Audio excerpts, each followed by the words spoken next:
Grabe ang gulo nito. Diyos ko, bakit ako nandito? Gusto ko na bumalik sa Moscow. Doon tahimik, sa tingin ko, hindi tulad dito sa oil depot kung paano nila tinatawag na maskar. Там попали, по-моему, в нефтебазу какую-то или что. Sa sinakop na Crimea, bawal na talagang magbenta ng gasolina. Hindi na rin ito mabili kahit may kupon. Simple lang ang dahilan at nagbabala na rito ang Ukraina. Tinarget ng sandatahang lakas ng Ukraina ang tawiran at mga pantalan kung saan dinadala ang gasolina mula Russia. Opisyal na inihayag ito ng tinaguriang pinuno ng Crimea na itinalaga ng mga Ruso, si Sergei Aksyonov. Sabi niya hindi na gumagana ang Kerch Crossing matapos itong atakihin ng sandatahang lakas ng Ukraina. Sa magkabilang panig ng tulay ng Crimea, nagsagawa sila ng reconnaissance ngayon. Ngunit hindi lang gasolina ang problema. Nanawagan si Aksyonov sa mga taga-Crimea na iwasan ang paggamit ng aircon dahil sa aberya sa kuryente matapos ang pag-atake ng sandatahang lakas na Ukraina. Samantala, ang mga Ruso na hindi naniwala sa mga babala ng Ukraina at nagpunta pa rin sa sinakop na Crimea, ngayon ay hindi na makaalis doon. May matinding trapiko sa tulay ng Crimea at ang riles ng tren ay may aberya rin dahil ito sa mga aberya sa kuryente. At ang pantawirang lansa sa Kerch, gaya ng sabi ko, ay tumigil na ang operasyon. Kaya nagrereklamo ang mga Ruso at gustong umuwi. Samantala, si Madyar ang commander ng drone forces ng sandatahang lakas ng Ukraine. Ipinakita niya ang bagong koleksyon ng pag-atake sa mga truck ng gasolina ng Russia at bagong footage ng pag-atake sa mga tulay na naguugnay sa Crimea at Timog Ukraine. Ipinapakita nito na hindi basta-basta magkakahiwalay ang mga pag-atake ng sandatahang lakas ng Ukraine. Ito ay isang malinaw at tuloy-tuloy na estratehiya para kubkubin at ihiwalay ang Crimea. Samantala, ang krisis sa gasolina ay sumasaklaw sa buong Russia. Ngayon, halimbawa sa Tver Oblast, opisyal na ipinakilala ang mga limitasyon sa pagbebenta ng gasolina. Sa ibang mga rehiyon ng Russian Federation, ang presyo ng gasolina ay sobrang taas na. Pero kahit lahat ng pera sa mundo, hindi ka makakabili ng maraming gasolina. At dagdag pa rito, mayong araw ay pinakita rin ni Vladimir Zelensky ang bagong drone na Firepoint na may abot na 3,000 kilometro. At kahapon, Hunyo 20, umabot ang mga drone na ito sa Tyumen, Russia. At ang layo nito, sandali lang, ay 2,000 kilometro at hindi pa yon ang hangganan. Grabe yun. Salamat! Salamat! Oh, yun ang tangke na nasa VTG. Kita mula sa VTG. Kumusta siya ngayon? Hindi siya. Hindi. Pagkatapos para saan? Kalma lang, Nikita talaga.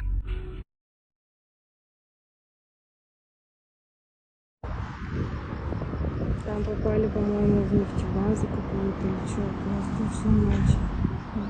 Огонь херачит, думала,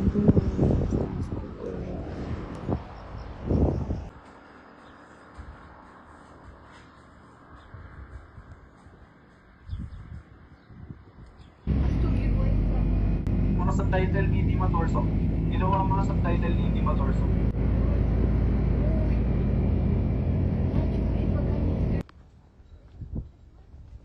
Wala kaming pinapahiwatig, ngunit na yung gabi, malapitan at sa iba't ibang anggulo, nakita namin ang tulay ng Crimea. Ito ang mensaheng lumabas ngayong umaga sa account ng puwersa ng mga sistemang walang piloto ng sandatahang lakas ng Ukraina. Ito ang naging panimula sa mga balitang nalaman namin ilang minuto matapos yon. Palapit ng palapit ang Crimea sa ganap na pag-iisa. Noong linggo ng gabi, Hunyo 21, magkakasunod na pagsabog ang naganap sa iba't ibang bahagi ng pansamantalang sinakop na Crimea. Ang mga tunog ng pagsabog at operasyon ng air defense ng mga mananakop na Ruso ay narinig sa ilang malalaking lungsod at mga lugar ng peninsula. Partikular na iniulat ng mga residente ng Kerchi, Bakhchisaray, Sebastopol, Simferopol, pati na rin ang mga lugar ng Nisnegorsky, Krasnogvardeyski at Krasnoperekovsky ang operasyon ng PBO. Kinailangan ng mga mananakop na biglang isara ang daloy ng trapiko sa tulay ng Kerchi nung umaga, kaya nagkaroon ng napakahabang pila doon. At ayon mismo sa mga ulat ng mga Russian na media, mahigit 700 sasakyan ang pumila.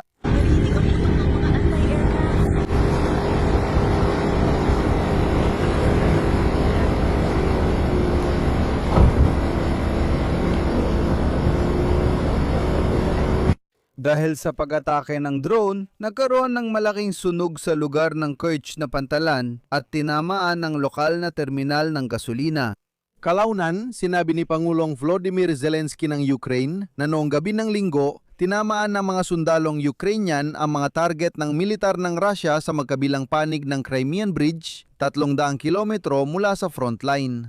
Tinutukoy ang oil depot sa pansamantalang sinakop na Kerch, Crimea at Sea Logistics ng langis papuntang Krasnodar Krai, Russian Federation. Sa uli, inihayag ng Russian Gauleiter ng Crimea na si Sergei Aksyonov sa kanyang mensahe sa mga taga-Crimea na simula Hunyo 21, ititigil ng tuluyan ng lahat ng gasolinahan sa inangking Crimea ang pagbebenta ng gasolina.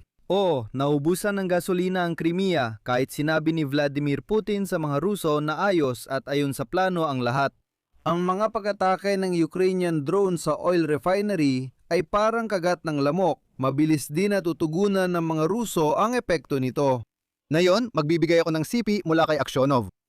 Mga taga-Krim, simula siyam 00 ng umaga, ititigil ng pagbebenta ng gasolina sa mga gasolinahan sa Crimea gamit ang cash, card at coupon para sa lahat. Ibebenta lang ang gasolina sa mga ahinsiyang pampamahalaan na tumutulong sa operasyon at seguridad ng Republika ng Crimea. Ang lahat ng desisyong kaugnay sa operasyon ng mga gasolinahan ay ipapaalam pa. Hinihili ko sa lahat na manatiling kalmado at sumunod lamang sa mga opisyal na pinabumulan ng impormasyon. Pagkalipas ng ilang sandali, ipinakita ni Robert Brody Madjar, kumander ng puwersa ng mga sistemang walang piloto ng sandatahang lakas ng Ukraine, ang mga kuha ng pagtama sa imbakan ng langis ng terminal na pangkarga ng langis sa Kerch. Nakunan sa video ang malakas na sunog sa pasilidad at base sa palatandaan, malaki at seryoso ang pinsala.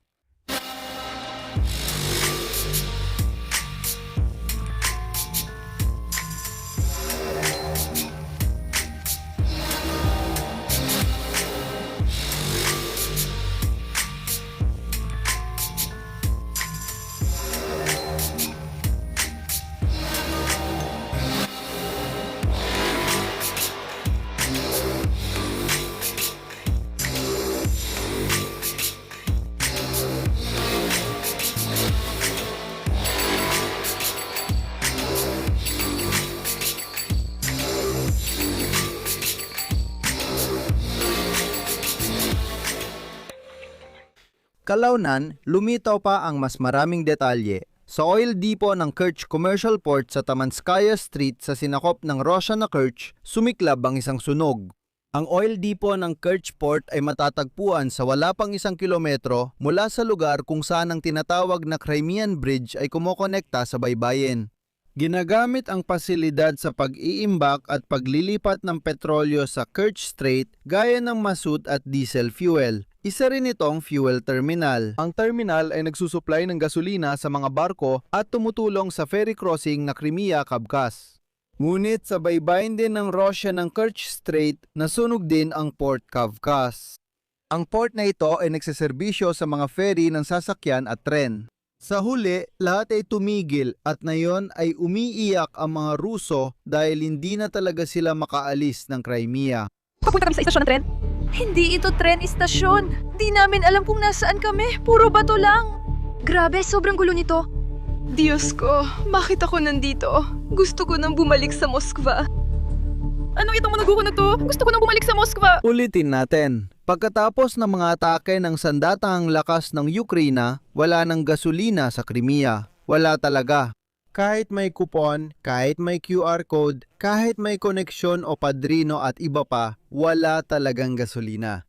Tinaman ng sandatahang lakas ng Ukraina ang Kerch Ferry Crossing at ang pantalan kung saan dinadala ng mga Ruso ang gasolina sa peninsula. Wasak na ang kanilang logistics. Sa huli, inihayag ng mga otoridad ng Russia ang pagsasara ng Kerch Ferry Crossing. Ipinaalala ng Operational Headquarters ng Krasnodar Krai ang pagbabawal ng pagdaan ng mga malalaking truck sa Crimean Bridge. At inirekomenda sa mga Russian na driver ng ganitong mga sasakyan na gamitin ang rutang R-280. Dumaan sa Rostov-on-Don, Taganrog, Mariupol, Melitopol at tuloy-tuloy papuntang Simferopol. Iyan ang kalsadang matindi ngayong binubomba ng drone ng sandatahang lakas ng Ukraine. Paalala, noong Mayo pa nailagay ng sandatahang lakas ng Ukraine sa ilalim ng fire control ang kalsadang ito. Palagi nilang inaatake ang mga dumadaang fuel truck at mga truck de karga rito. Ngayon, sabi ng mga Russian authority, dyan kayo dumaan, magiging maayos lahat. Ano ang lumalabas? Sa isang banda. Huminto ang ferry crossing sa Kerch. Bawal magdala ng gasolina sa Crimean Bridge dahil mas maraming kargamento ang pinapapasok doon. Ang tanging daan ay dumaan sa sinakop na timog ng Ukraine, pero hindi rin pwede doon dahil ang kalsadang tinawag ng mga Ruso na Novorossiya o tulay panlupa papuntang Crimea ay lubos na sa ilalim ng fire control ng sandatahang lakas ng Ukraine. Tulad ng alam ninyo, naputo na talaga ang lohistika. Kamakailan, sunod-sunod na inatake ng sandatahang lakas ng Ukraine ang mga tulay ng sasakyan at tren sa pansamantalang sakop na Henichynsk, Kherson Oblast at tulay ng sasakyan sa pansamantalang sinakop na Armyansk, Crimea. Ngayon, inilabas ng mga analista ng OSINT ang satellite images ng mga nasirang tulay. Ang tulay ng sasakyan sa Henichynsk ay nagkaroon ng 2 butas. Sa Armyansk, matapos ang pag-atake ng sandatahang lakas ng Ukraine, malubang nasira sa 4 na bahagi ang tulay ng sasakyan. Dahil dito, hindi ginagamit ng mananakop ang tulay sa pagdadala ng kargamento. Binanggit ng mga analista na imbes na tulay, natayo ang mga Ruso ng tawirang tinambakan ng lupa dito. Makikita rin sa mga larawan na tila inatake rin ang tawirang lansa at ito ay nagkahiwa-hiwalay. Ngunit hindi pa ito ang lahat. Hiniling sa mga taga-Krim na wag munang gumamit ng mga air conditioner dahil nagsimula na magkaroon ng aberya sa kuryente. Sa sinakop na Crimea, nagpatupad sila ng schedule ng limitasyon sa paggamit ng kuryente dahil sa mga aberya sa mga pasilidad ng power grid. Sa Sebastopol, nagsimula ang rotational brownout noong umaga ng Hunyo 21. Ayon kay Mikhail Razvozaev, ang pinuno ng okupasyong administrasyon ng lungsod, ang sani nito ay ang sobrang pagkarga ng mga linya ng kuryente sa labas ng Sebastopol. Alam naman nating lahat ang dahilan. Pero ang Crimea ay bahagi lang ang problema para sa mga Ruso. Patuloy na lumalala ang krisis sa gasolina sa buong Rusya, lalo pang dumarami ang mga rehiyon na nakakaranas ng kakulangan sa gasolina. Sa ngayon, nararanasan na ang kakulangan ng gasolina at pagtaas ng presyo ng krudo kahit sa mga lungsod sa Rusya na dati hindi pa ito naranasan. Opisyal na umabot na ang krisis sa St. Petersburg, Tula at Voronezh. Sa iba't ibang rehiyon, naguulat ang mga driver ng pila sa gasolinahan, limitadong bentahan ng gasolina at pagsasara ng ilang istasyon. Sa Moscow, nagkaroon ng pila sa ilang gasolinahan ng Rosneft at pansamantalang tumigil ang operasyon ng Gazprom Neft sa Krylatskoye. Sa Gazprom Neft, nagkaroon din ng mga pila. Para sa mga driver, nagpatupad din sila ng limitasyon na hindi hihigit sa 60 litro ng gasolina kada isang beses ng pagpa-refill. Sa ilang gasolinahan ng TAT Neft sa kabisera ng Russia, mas maigpit pa ang limitasyon, hanggang 30 litro lang ng asyam na 5 na gasolina bawat sasakyan. Ano ang masasabi mo dito? Paalala lang, si Putin ay nagsabi 1 linggo lang ang nakalipas na maliit na bagay lang ang pag-atake ng Ukraine sa mga oil refinery. Sabi niya, mabilis naming naibabalik ang operasyon ng mga planta at sa totoo lang, walang problema, walang kakulangan, ayos na ayos ang supply ng gasolina. Huwag kayong mag-alala, mga hindi pa naliligo na Ruso. Pero ganito ang sitwasyon na yon. May pila at limitasyon sa Tver at sa Mordovia, iniulat din ang kakulangan ng gasolina. Sa Saransk, nagkaroon ng pila ng maraming sasakyan sa gasolinahan. Sa Kolomna, pansamantalang tumigil ang ilang gasolinahan dahil sa kakulangan ng gasolina. At gaya ng alam ninyo, pwede itong tumagal ng walang hanggan. Kasabay nito, tumaas ang presyo sa Russia. Sa ilang TAK oil gasolinahan malapit sa Moscow, umabot sa 75 rubles kada litro ang presyo ng 75 gasolina. Karaniwan sa kabisera ng Russia, ang ganitong gasolina ay nagkakahalaga ng 70 rubles kada litro. Ang ilang mas maliliit na network ng gasolinahan na hindi kabilang sa malalaking kumpanya ng langis ay napipilitang magtaas ng presyo ng gasolina upang maiwasan ang pagkalugi. Gayunpaman, hindi ito gusto ng mga Ruso at parami ng parami ang nagrereklamo tungkol sa pagtaas ng presyo at pagkaantala ng supply ng gasolina. Tinututukan ng lokal na otoridad sa ilang rehiyon ng Rusya ang pag-aan ng krisis, pero negosyo pa rin ang sumasalo sa gastos. Halimbawa, sa Saratov Oblast, pinag-aaralan ng pagtakda ng pinakamataas ng presyo ng gasolina sa mga gasolinahan kahit tumataas ang demand at may problema sa supply. Kung isasalin sa karaniwang wika, ipagbabawal lang ng mga otoridad sa mga gasolinahan na magtaas ng presyo at wala silang pakialam kahit malugi ang mga ito. Paalala, dati tinawag ang Russia na gasolinahan pero mukhang sira na ngayon. Ayon sa mga eksperto, malabong maresolba ng Russia ang krisis sa gasolina habang patuloy ang pag-atake ng Ukraine sa mga pasilidad ng pagpipino ng langis. Hindi lang ipagpatuloy ng Ukraine ang mga pag-atake, kundi handa rin silang dagdagan ito. Noong Hunyo 20, inatake ng Ukraine ang Tyumen na planta ng pagpoproseso ng langis. Sabi ni Pangulong Volodymyr Zelensky ng Ukraine, mga bagong drone ng kumpanyang Firepoint ang ginamit sa pag-atake. Narito ang kanyang pahayag. Nabot na ng ating mga long-range na parusa ang reyon ng Tyumen sa Russia. Ang target ay isang pasilidad ng pagpipino ng langis na higit 2,000 kilometer ang layo mula sa ating hangganan. Epektibong nagamit ang mga modernisadong FP drones at kaya na nilang abutin ang target hanggang 3,000 kilometro. Sa General Staff ng Sandatahang Lakas ng Ukraine, iniulat din nila ang pagkakatama sa Tyumen Oil Refinery na dating kilala bilang Antipinsky na refinery ng langis. Ang plantang ito ay may kapasidad na hanggang 9 milyong tonelada kada taon at isa sa pinakamalalaking oil refinery sa Kandurang, Siberia. Ang planta ay gumagawa ng diesel, gasolina, bitumen at fuel oil. Dahil ang mga produkto ng plantang ito ay ginagamit ng hukbong sandatahan ng Russia, ito ay lehitimong target ng militar. Для вооруженных сил Украины. Gusto ko lang banggitin na bago ang pag-atake sa Tyumen na planta ng pagproseso ng langis, ipinakita ng kumpanyang Firepoint ang modernisadong drone na kamikaze FP1 sa isang exhibition ng armas sa Paris. Naalala nyo ba yung sunog sa Moscow ilang araw lang ang nakalipas? At ang kumpanyang Firepoint sa exhibition sa Paris ay diretsong nagpakita online ng larawan ng nasusunog na Moscow at sinabi, ito ang bagong drone at ito ang mga unang epekto ng paggamit ng mga drone sa Moscow. Magandang patalastas ito, live na ipinapakita kung paano gumagana ang sandatang ito. At ngayon, iniulat ng kumpanyang Firepoint na ang abot ng drone ay nadagdagan mula 1,650 hanggang 2,700 kilometro dahil sa karagdagang tangke ng gasolina sa bagong pakpak. Ngayon, kaya na nitong tamaan ang mga target sa kanlurang Siberia na kinumpirma ng kumpanya noong Hunyo 20. Alam mo, may ganitong irony. Ang totoo, pinalaki nila ang tangke ng gasolina para sirain ang mga pasilidad ng gasolina sa Russia. Mga kaibigan, sa huli, gusto kong sabihin na hindi lang pag-isolate sa Crimea ang ginagawa ng Ukraine ngayon. Iiwanan din ng Ukraine ang mga Ruso na walang gasolina.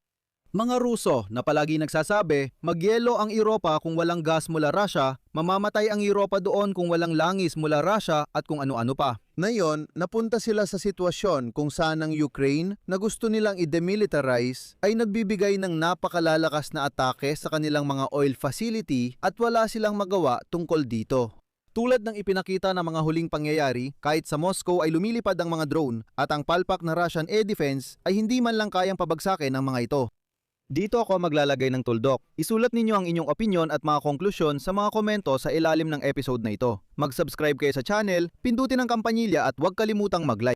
Kung gusto ninyong suportahan ang trabaho ng YouTube channel na ito, maaari ninyo itong gawin sa pamamagitan ng kahit anong donasyon. Gamitin lamang ang mga link at detalye sa description ng video na ito. May link din papunta sa pribadong Pechi Insight Community kung saan tinatalakay namin ang mga espesyal na paksang wala sa YouTube. Kaya pumunta kayo sa description, mag-subscribe at suportahan ang channel na ito. Lubos akong magpapasalamat sa kahit anong suporta mula sa inyo. Hanggang dito na lang, ingatan ninyo ang inyong sarili. Paalam sa lahat.